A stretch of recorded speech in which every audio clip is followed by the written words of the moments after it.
할렐루야. 심정란 목사입니다.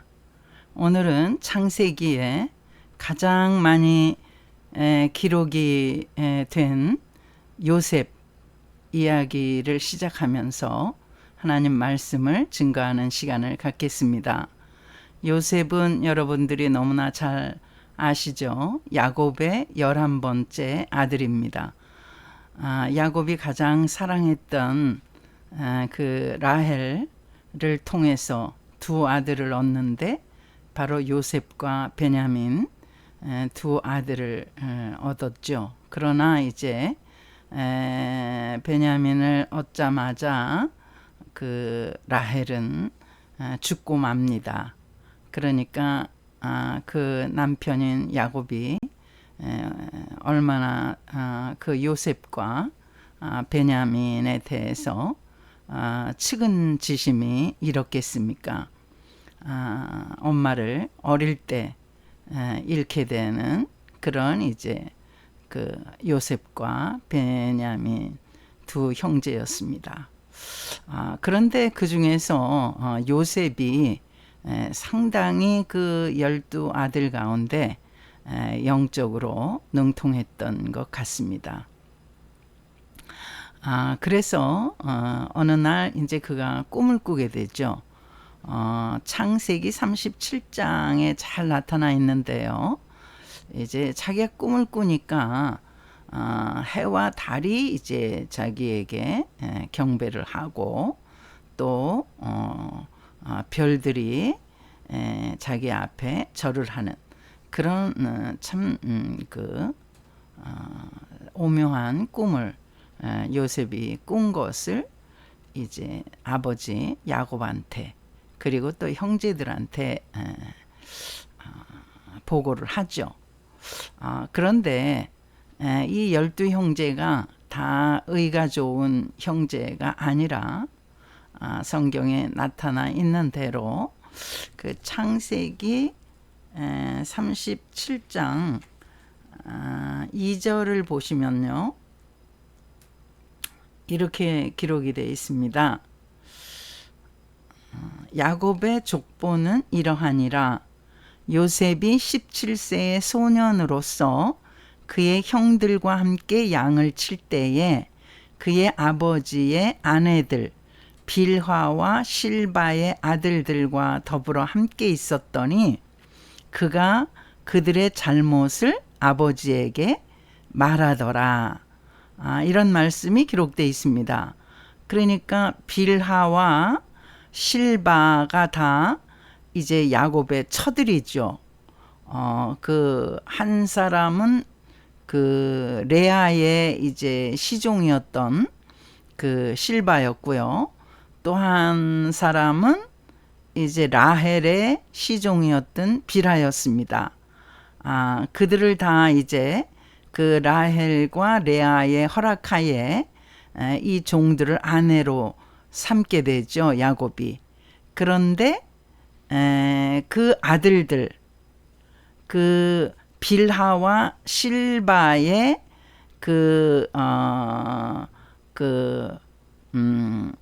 그러니까 그 첩들이 야곱의 아들들과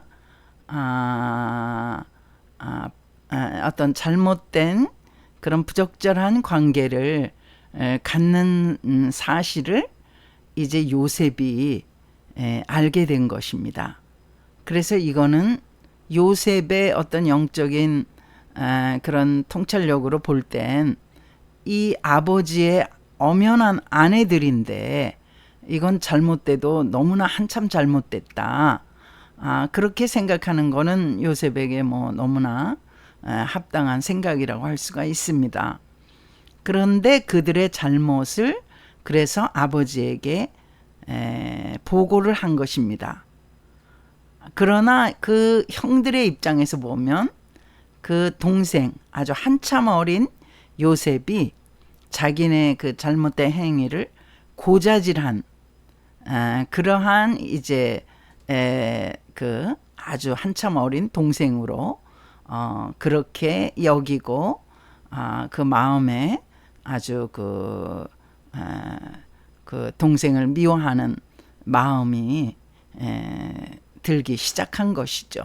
사실은 그 엄청난 잘못을 저지른 자들은 그 형들인데, 잘못된 것을 이제 아버지한테 보고하니까 그걸 고자질이라고 그렇게 생각하고서 동생을 미워하는, 그 요셉을 미워하니까 베냐민 막내 동생까지 같이 싸잡아서 두 형제를 미워하는 그 위에 10형제를 우리가 볼 수가 있습니다.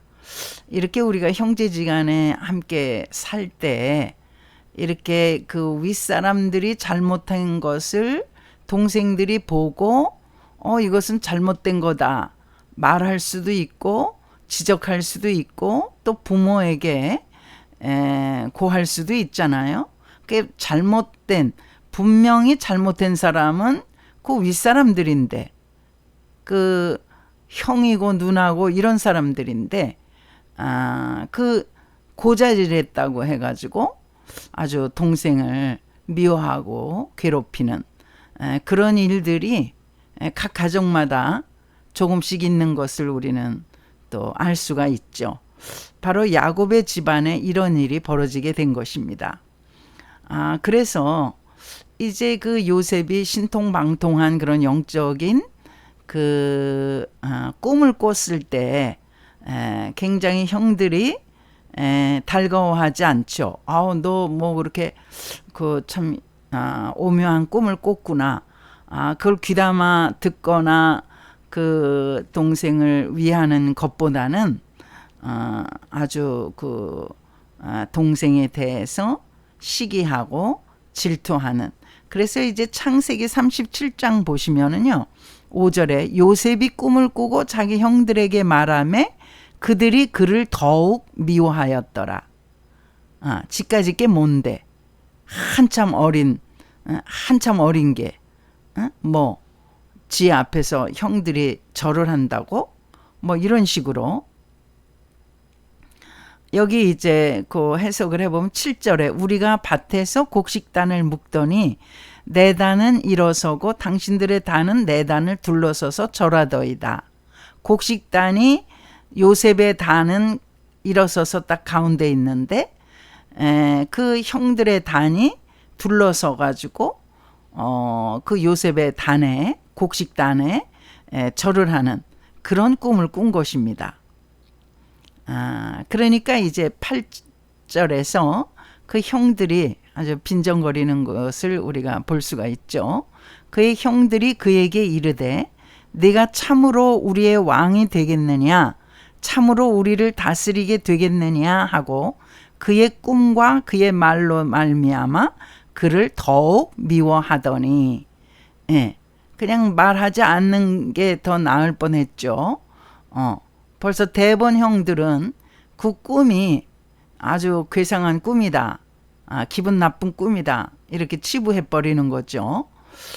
그래서 더욱 미워하게 된 거죠. 또 이제 요셉이 9절에 보면요, 요셉이 다시 꿈을 꾸고 그의 형들에게 말하여 이르되 내가 또 꿈을 꾼즉 해와 달과 11별이 내게 절하더이다. 그 12형제인데 11별이 그 별 하나에, 그 요셉의 별에 절을 한다는 거예요. 해와 달과 11별이. 그러니까 그 요셉에게 해와 달은 이제 부모를 뜻하겠죠. 그 다음에 11별은 형제들을 말하겠죠. 그 요셉에게 절한다는 것을 지금 또 보고한 것입니다. 그러니까 10절에 형제들, 그 10절에 한번 보시겠습니다. 그가 그의 꿈을 아버지와 형들에게 말하매 아버지가 그를 꾸짖고 그에게 이르되 내가 꾼 꿈이 무엇이냐? 나와 내 어머니와 내 형들이 참으로 가서 땅에 엎드려 내게 절하겠느냐? 아버지가 말씀하시는 거죠. 꾸짖었다고 그렇게 아버지가 말하는 것입니다. 11절에 그의 형들은 시기하되 그의 아버지는 그 말을 간직해 두었더라.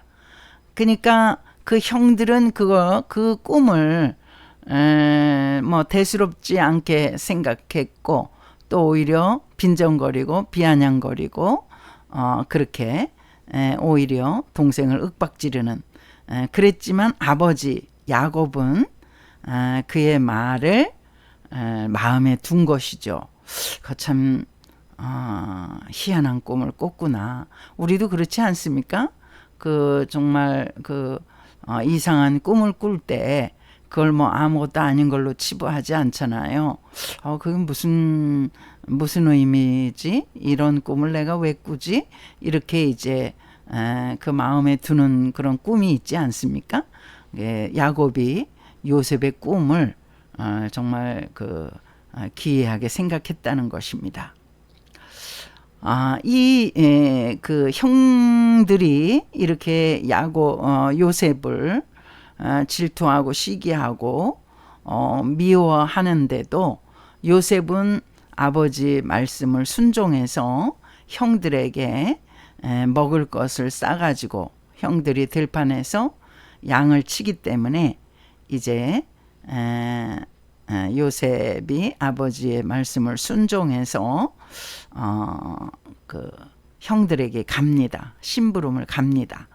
그런데 그 형들이 있어야 할 곳에 아무리 가서 찾아봐도 없었죠. 그러니까 거기 양치기에 물어보니까 그 형들이 도단으로 갔다고 그렇게 말을 해줘서 요셉이 드디어 형들이 있는 도단에서 상봉을 하게 되는 것입니다. 요셉은 정말 방황하고 헤매다가 형들을 만나니 얼마나 반가웠겠어요. 드디어 형님들을 찾았구나 이랬을 텐데 형들은 오히려 반대입니다. 요셉을 미워하고 시기하고 심지어 죽이려고 계획까지 하죠. 18절 보시면요. 요셉이 그들에게 가까이 오기 전에 그들이 요셉을 멀리서 보고 죽이기를 꾀하여 죽이려고 음모를 꾸몄다는 거죠. 19절 서로 이르되 꿈꾸는 자가 오는도다. 이제 요셉이 꿈을 하도 꿈 얘기를 많이 하니까 꿈꾸는 자라고 그렇게 희롱하는 것입니다. 조롱을 하는 것이죠. 그러면서 이제 20절을 제가 오늘 말씀의 포인트로 잡았습니다. 창세기 37장 20절입니다. 자, 그를 죽여 한 구덩이에 던지고 우리가 말하기를 악한 짐승이 그를 잡아먹었다 하자. 그의 꿈이 어떻게 되는지를 우리가 볼 것이니라 하는지라. 제가 말씀드리고자 하는 것은 자, 이제 그를 죽여서 구덩이에 던져서 완전히 이제 없애버리고 아버지에게는 악한 짐승이 그를 잡아먹었다고 그렇게 보고를 한다는 거죠. 그러면 요셉이 지금 여러 번 꿈을 꾼 얘기를 그 형들에게 하지 않았습니까? 뭐 11별이 내게 절을 했고 또 형들의 곡식단이 내 곡식단에 절을 했고 뭐 이런 꿈이 어떻게 되는지를 우리가 볼 것이니라. 이걸 이제 오늘 제목 이 설교의 포인트로 잡았습니다. 여러분, 많은 사람들은 우리를 주시합니다. 그게 무슨 말이냐 하면 우리가 이제 하나님의 자녀가 된 신분으로 이렇게 복음을 전하게 되지 않습니까? 이제 어떻게 하든지 복음을 전해서 세상에서 방황하는 사람들이 이제 방황을 끝내고 예수님의 품에 돌아오기를, 그래서 주님이 주시는 평강을 누리기를, 그 주님이 주시는 참된 복을 누리기를 그 소원을 하는 그런 소원이 우리들 마음에 있지 않습니까? 그래서 이렇게 복음을 전하게 되고 우리가 자연스럽게 형제지간이나 또는 이제 친구들이나 이웃이나 많은 사람들에게 우리가 예수를 믿는 그러한 이제 예수쟁이라는 것을 알게 되는 것이죠. 우리가 적극적으로 복음도 전하고 주일마다 우리가 교회 가서 예배를 드리고 이렇게 모든 생활의 전반적인 부분이 믿지 아니하는 불신자들과는 분명히 생활에서 차이가 나지 않습니까? 그럴 때 이제 우리가 복음 전하는 것도 좋고 우리가 참 그들을 교회로 인도하는 것도 너무나 참 훌륭한 일이죠. 그런데 오늘 요셉의 형들이 지금 요셉을 이렇게 구덩이에 빠뜨려서 죽이고 그 다음에는 그 요셉이 꾼 꿈이 어떻게 되나. 요셉이 죽었는데 더 이상 그의 꿈은 이제 땅속에 파묻히게 되든지 이제 불발이 되는 것 아니겠습니까? 그러니까 그 형들이 그렇게 말하는 것입니다. 어떻게 되나 보자. 그 뭐 아무것도 아니게 되는 것 아니냐. 너가 그렇게 뭐 신통한 꿈이라고 잘난 척 하지만 우리가 너 하나쯤 죽이면 내 인생은 끝이고 그런 꿈들은 허무하게 끝날 것인데 무슨 큰 소리야. 이렇게 이제 말하는 것 아니겠습니까? 우리가 세상에서 그 예수님을 믿다가 불신자들에게 또 우리 일가 친척들 믿지 아니하는 주님께로 돌아오지 않은 많은 사람들에게 이런 어떤 시각으로 잘 사나 보자. 너가 그렇게 하나님의 자녀가 되었다며, 너가 그렇게 예수를 믿는 신자가 되었다며 하나님이 축복을 주시나 보자. 응? 하나님이 너를 세워주시나, 높이 세워주시나, 출세하나 보자. 이런 어떤 시각으로 우리를 바라보는 그런 경우가 많이 있습니다. 여러분, 정말 우리가 예수님을 따른다는 것은 정말 우리가 세상에서 출세를 하고 세상에서 뭐 돈을 많이 벌고 어떤 세상에서 주는 어떤 행복과 성공 가도를 가기 위해서 우리가 믿는 것은 아닌 것을 너무나 잘 알지 않습니까? 누구든지 나를 따라오려거든 자기를 부인하고 자기 십자가를 지고 나를 좇을 것이니라. 예수님께서 그렇게 말씀하시잖아요. 그러니까 예수님을 따른다는 것, 예수님을 믿는다는 것은 자기를 부인하는 거거든요. 자기를 부인한다는 건 무슨 의미입니까? 자기의 욕심을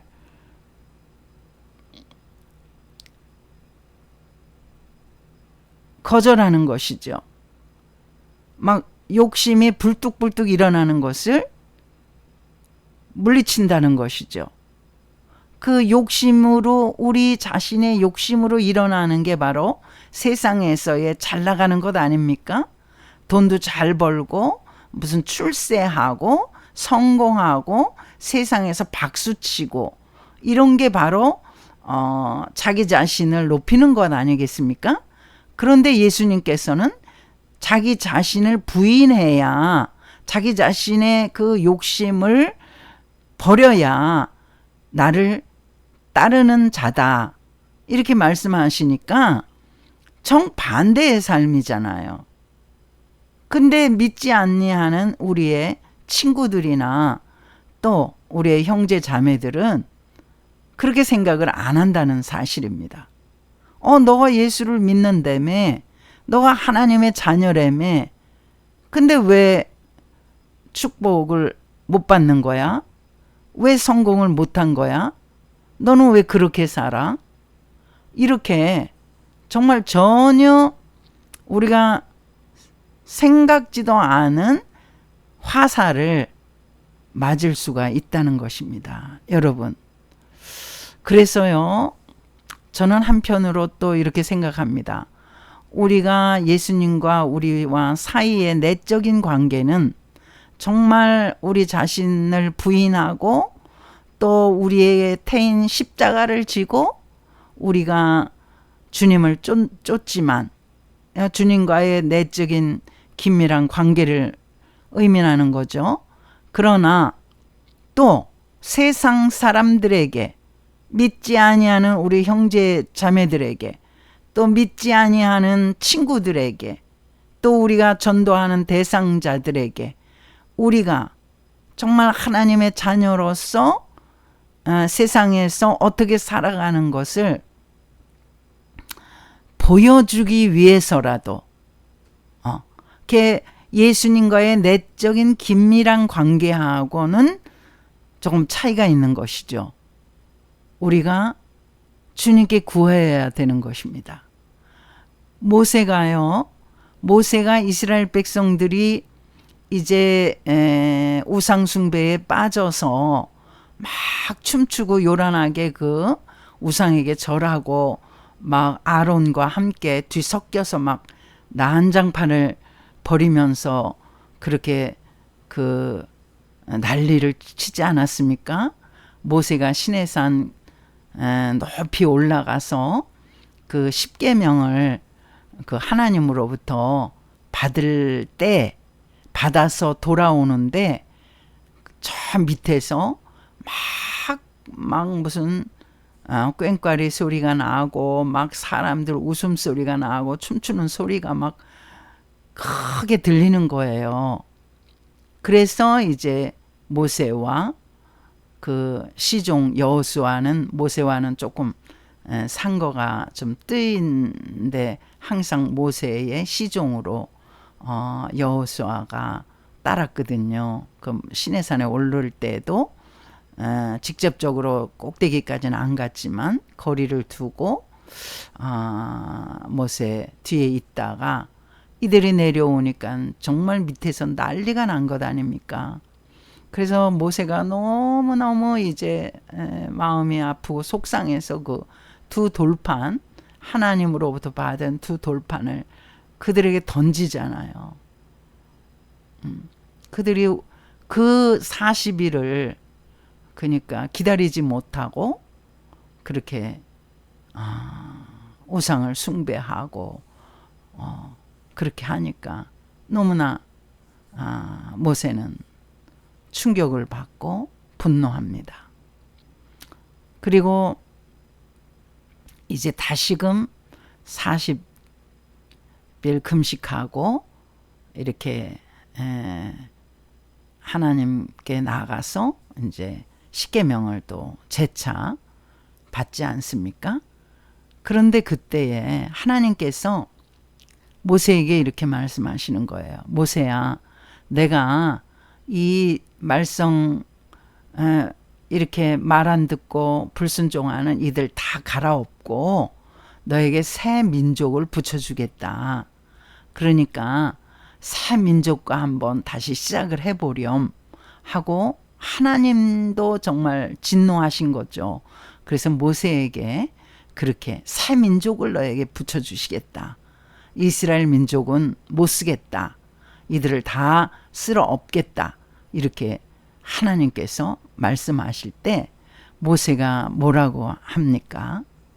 그 출애굽기 33장 보면은요. 33장 34장 보면요. 모세가 하나님께 간곡하게 요청하지 않습니까? 하나님, 저 믿지 않은 자들, 이방 족속들이 하나님을 뭐라고 하겠습니까? 아마도 하나님을 어떻게 비방하냐 하면 이집트에서 애굽에서 이스라엘 백성들을 끌고 나오더니 결국 여기 시내산에서 다 죽였구나. 하나님이 시내산에 데리고 와서 다 죽이려고, 자기 백성을 다 죽이려고 애굽에 출애굽 시켰구나. 이렇게 비난을 하지 않겠습니까? 불신자들은 이렇게 정말 그 신자의, 또 하나님과 약속을 맺은 하나님의 자녀들의 어떤 그런 사는 그 모습을 보고 전혀 정말 엉뚱한 오해를 하는 것입니다.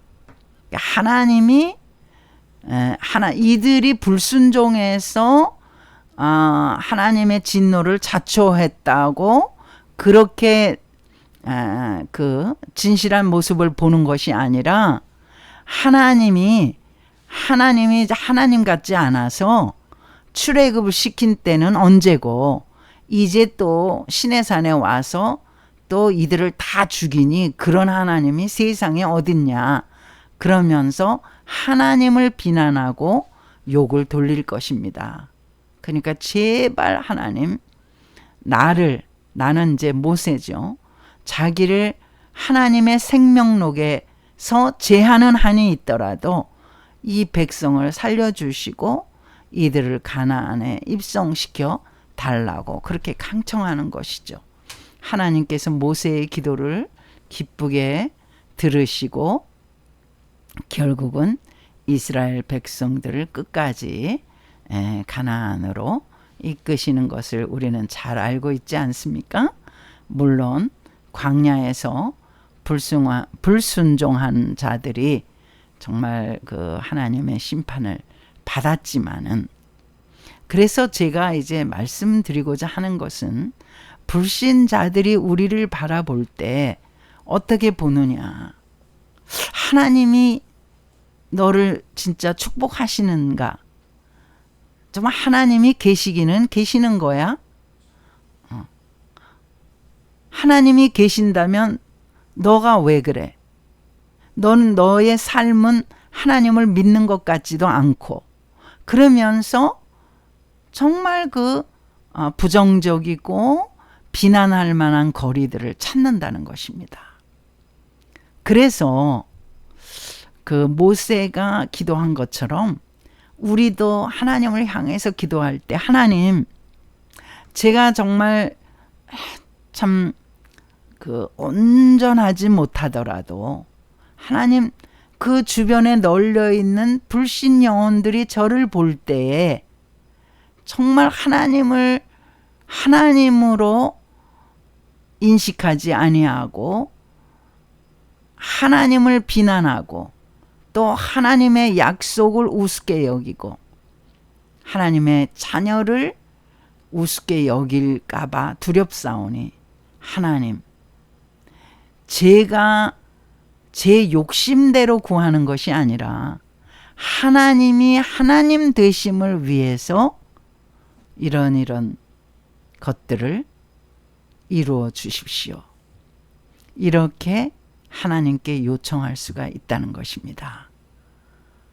제가 언제 한번 말씀드린 적이 있죠.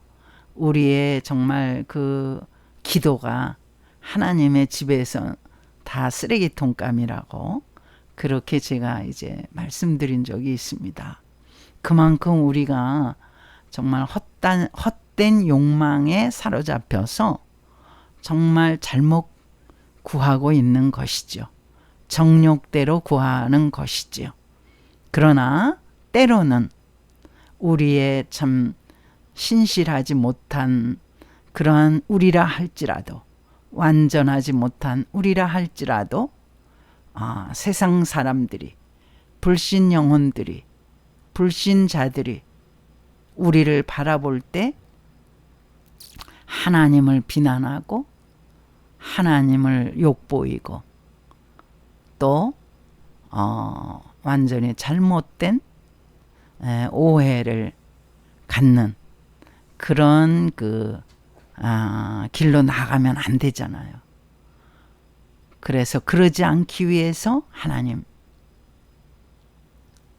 우리의 처한 상황, 이런 거 저런 거 디테일한 모든 기도를 구체적으로 하는 것입니다. 구체적으로 우리의 상황을 하나님께 아뢰고 솔직하게 하나님의 응답을 요청하는 것입니다. 그럴 때 하나님께서는 감동하실 거, 하나님이 감동하시면 응답이 되는 것 아니겠습니까? 우리가 그저 피상적으로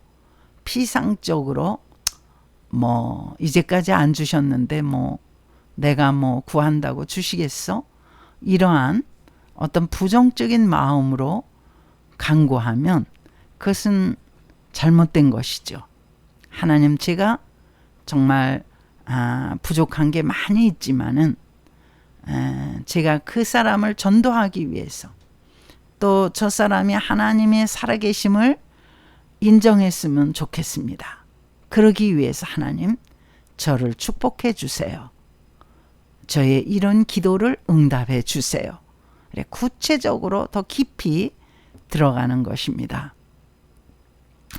니체가 유명한 짜라투스트라는 이렇게 말했다. 뭐 그런 책으로 유명하죠. 니체는 뭐 신은 죽었다, 하나님은 죽었다, 뭐 이런 발설을 해가지고 유명한 철학자가 되었는데, 그 사람의 아버지는 목사였습니다. 그런데 안타깝게도 니체가 5살 때 아버지가 돌아가셨다는 것 아니겠습니까? 그러니까 아버지가 오래오래 사셨으면 하나님 말씀을 잘 니체에게 가르치고 또 바른 그런 신앙관을 갖도록 이끌었을 텐데, 아버지가 5살에 돌아가서 이제 홀어머니와 여동생과 이렇게 살게 되니까 니체가 상당히 니체가 똑똑했다고 하는데 굉장히 잘못된 그런 신관을 갖게 된 것이죠. 하나님이 살아계신다며 왜 우리 가정은 이렇게 가난하고, 이건 하나님이 죽은 것이다, 이렇게 잘못 왜곡된 그런 신앙관을 가지고 결국은 그 신앙을 버리는 이러한 참 불상사가 일어난 것 아니겠습니까? 그런데 제가 안타까운 것은 그가 하나님 말씀에, 아버지는 비록 잃었지만은 그가 이제 19세기 사람인데 19세기 사람이니까 뭐 종교개혁도 다 그가 역사책에서 경험한 사람이죠. 그가 성경이 다 66권으로 완성된 그런 성경책을 갖고 있었던 시대이기 때문에 정말 부인할 수가 없는 그러한 시대에 그가 살았잖아요. 우리도 마찬가지죠. 우리는 21세기를 지금 살고 있기 때문에 정말 하나님을 부인할 수가 없는 것이죠. 그가 하나님 말씀에만 돌아왔더라면 정말 그런 망측한 그런 발설은 절대로 할 수가 없죠. 너무나 안타까운 일이 아닐 수가 없습니다. 제가 이제 이사야를 읽다가 이제 이런 말씀을 제가 이사야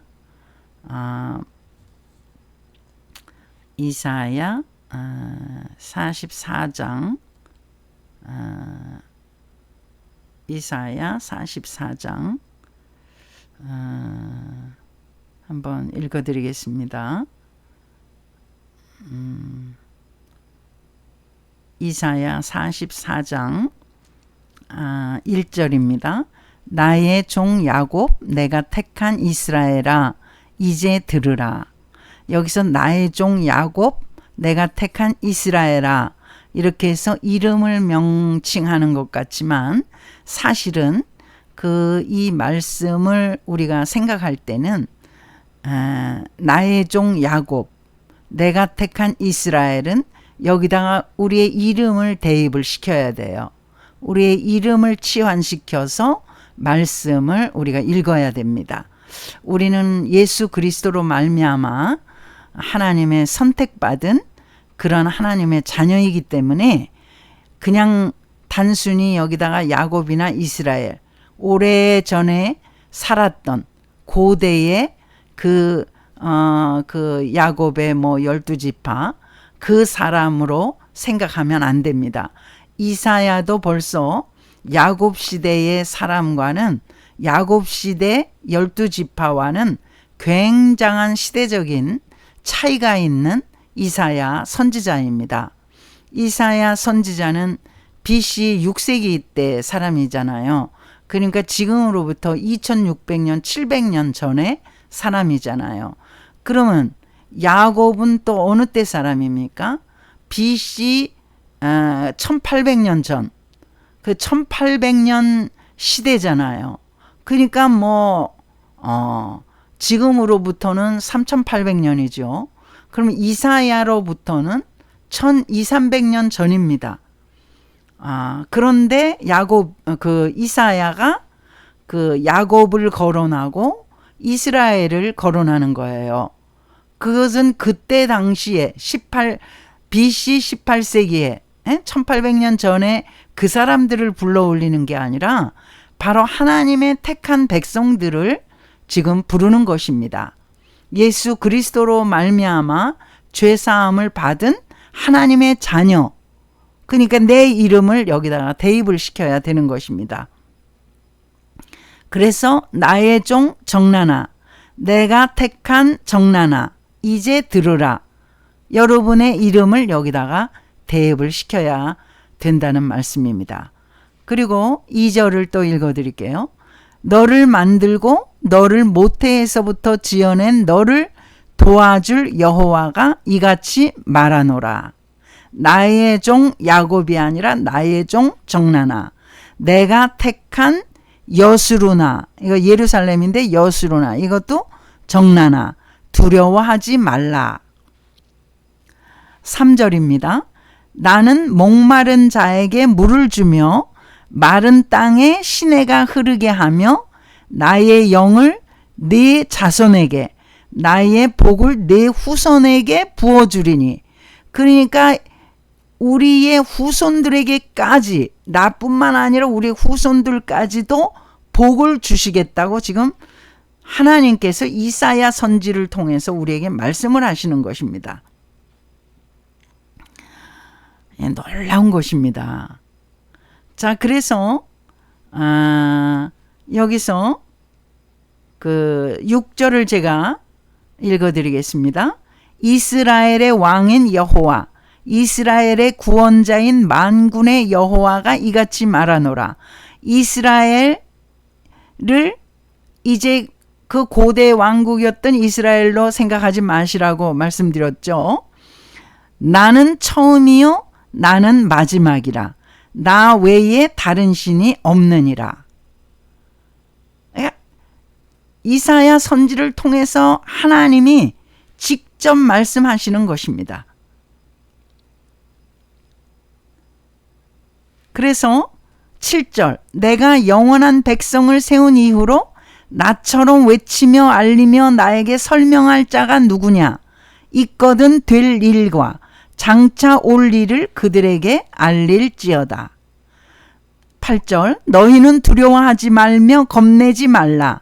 내가 예로부터 너희에게 듣게 하지 아니하였느냐? 알리지 아니하였느냐? 너희는 나의 증인이라. 나 외에 신이 있겠느냐? 과연 반석은 없나니 다른 신이 있음을 내가 알지 못하노라. 아멘. 이렇게 이사야 선지자를 통해서 너무나 확신 있게 하나님께서 말씀을 주시잖아요. 니체가 하나님 말씀과 가까이 했다면 그의 많은 그러한 다른 역사책, 문학책 뭐 이런 것들이 아니라 정말 이 하나님 말씀과 가까이 했더라면 그의 신앙관이 얼마나 올곧게 서서 정말 많은 신학자와 같이 그렇게 영향을 끼치는 그러한 신앙인이 되었을 텐데 안타깝기가 이를 데가 없죠. 요셉은 제가 이제 오늘 요절에 요셉 스토리라고 말씀드렸죠. 창세기 37장 20절에 이제 요셉 네 꿈이 어떻게 되나 한번 우리가 보겠다. 이렇게 형들이 말하잖아요. 이 말을 요셉은 듣지는 못했죠. 왜냐하면 요셉이 멀리서 이제 형들을 보고서 반가워서 쫓아올 때에 형들이 자기네들끼리 얘기를 한 거기 때문에 그러나 이 형들은 어떻게 이제 요셉을 죽이고 이제 세상에서 없애버리면 요셉의 꿈도 다 무산이 되는 것이고 요셉은 다 망하는 자의 자리에 들어가기 때문에 이제 꿈도 다 없어지는 거가 되는 거죠. 그런 거를 듣지도 못했지만 요셉은 형들을 반갑게 맞았는데 형들은 그를 죽이려고 했고 구덩이에 빠뜨리기도 했고 이제 그 미디안 상고에게 그 요셉을 은 20냥에 팔아 넘기는 이제 그런 동생을 팔아 넘기는 이제 그런 사태까지 오게 된 것 아닙니까?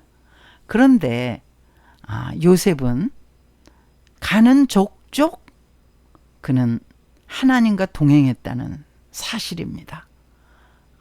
형들이 내 꿈이 어떻게 되나 좀 한번 우리가 지켜볼 거야.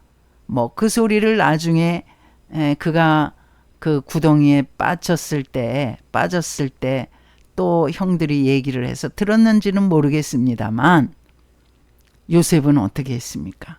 가는 곳마다 하나님께 영광을 돌린 거예요. 그가 보디발 장군의 그 노예로 팔려갔는데 그 집에 종으로 신세가 전락됐는데 근데도 거기서 그는 하나님께 영광을 돌린 것입니다. 하나님께 영광을 돌렸다는 게 무슨 찬송을 하고 기도를 하고 예배를 드렸다는 그런 의미도 있겠습니다만 요셉은 하나님의 영광을 드러내는 행위를 했다는 것입니다. 보디발이 이방 사람 아닙니까? 애굽 사람인데 애굽 사람이 그 요셉의 행위를 자세히 보니까 너무나 진실하고 성실한 거예요. 정말 주인의 그 싫어하는 거를 조금도 하지 않는 거예요. 아주 성실하고 진실하게 하는 것입니다. 너무나 성실하고 진실하게 해서 정말 보디발이 다 맡겼잖아요. 그런데 그 아내가 정말 그 웃기는 여자 아니었습니까? 요셉을 유혹을 하죠. 그런데 요셉이 넘어가겠습니까? 요셉은 하나님께 영광을 돌리는 사람 아닙니까? 조금도 하나님의 눈 밖에 날 그런 행위를 할 사람이 아니죠. 그가 그러잖아요. 내가 어찌 큰 악을 이걸 악 중에서 가장 큰 악이라고 그가 명칭을 한 것입니다. 그 보디발 장군 부인의 유혹을 어떻게 뿌리치니까 이것은 하나님 앞에서 가장 큰 악이다. 여러분 우리 남자들이나 여자들이 이러한 그 문란한 그런 어떤 부적절한 관계를 하나님 앞에서 가장 큰 죄악이다. 이렇게 정말 생각한다면 얼마나 좋겠습니까? 그럼 범죄를 하지 않을 것입니다. 그냥 요셉처럼 자기 옷이 벗겨지는 한이 있더라도 정말 도망 나올 것입니다. 음흉한 자리에 빠질지라도 그냥 주랭랑을 쳐서 심리나 밖으로 도망을 칠 것입니다. 여러분, 큰 죄악이라고 요셉은 생각을 했던 것입니다. 그가 아마 아무도 모르는데, 아무도 보지 않는데 이렇게 생각을 했다면 아마 그도 그 유혹에 넘어가고 범죄에 빠졌을 것입니다. 그런데 그는 아주 큰 죄악이라고 그렇게 그가 말하면서 뿌리쳤습니다. 그리고 아무도 보지 않는다고 그 여인은 우리 둘밖에 아무도 집안에 없다고 말하지만 요셉은 거기에 하나님이 계심을 말하고 있는 것입니다. 하나님이 보신다고 말하고 있는 것입니다. 하나님의 존전의식, 그게 코람데오라고 그러죠. Before God, in front of God. 하나님 앞에서. 코람데오, 라틴어인데 하나님 존전에서 우리가 살고 있다고 그렇게 항상 의식을 한다면 큰 죄악이든 작은 죄악이든 범죄할 수가 없지 않겠습니까? 그렇게 하나님의 존재를 언제 어디서나 그는 느끼면서 두렵고 떨리는 마음으로 살았기 때문에 그 꿈이 어떻게 이루어지나 보자 하면서 웃음거리로 치부했던 형들이 결국은 요셉 앞에 전부 무릎을 꿇고 절을 하고 부모를 다 모시고 고센 땅에서 400년을, 그러니까 요셉이 산 시기는 110년 정도 그렇게 이 세상에서 살았다고 기록이 되는데요. 그 이스라엘 백성들이, 그 후손들이 애굽에서 400여 년을 살다가 출애굽하지 않습니까? 그러니까 요셉 덕분에 그들이 정말 애굽에서 아주 정말 그 부귀영화를 요셉이 사는 동안은 누리게 되었죠. 우리가 그 형들이 그렇게 정말 우습게 여기고 비난하는 말투로 그거 어떻게 되나 보자, 니네들 어떻게 사나 보자, 하나님이 축복하시나 보자, 뭐 이러면서 은근슬쩍 비꼬고 비난하고 우습게 여기고 웃음거리를 삼는, 농담거리로 정말 삼는 그들 향해서 우리가 보란 듯이 정말 씩씩하고, 그 다음에 경건하고 아름답고, 그 다음에 정말 고상하게 거룩하게 살기 위해서 부단히 우리는 노력을 해야 한다는 것입니다. 노력을 어떻게 해야 돼요? 항상 우리의 마음이 하나님과 맞닿아 있어야 되는 거예요. 교회에서만 맞닿아 있는 것이 아니라 집안에서도, 부엌에서도, 거실에서도, 아니면 시장에서도, 마켓에서도, 어디서든지 하나님과 우리의 마음이, 우리의 깊은 속사람이 맞닿아 있어야 되는 것입니다. 그래야 할 때 우리가 잘못을 저지르지 않고 죄를 저지르지 않고 하나님의 마음에 합한 자가 되어서 우리가 하나님의 기쁨이 된다면 하나님께서 우리의 처지를 왜 간과하시겠습니까? 우리의 부족한 것을 왜 모른 채 하시겠습니까? 아마 구하지 않더라도 주실지 모릅니다. 그런데 우리는 또 기도하잖아요. 간구하잖아요.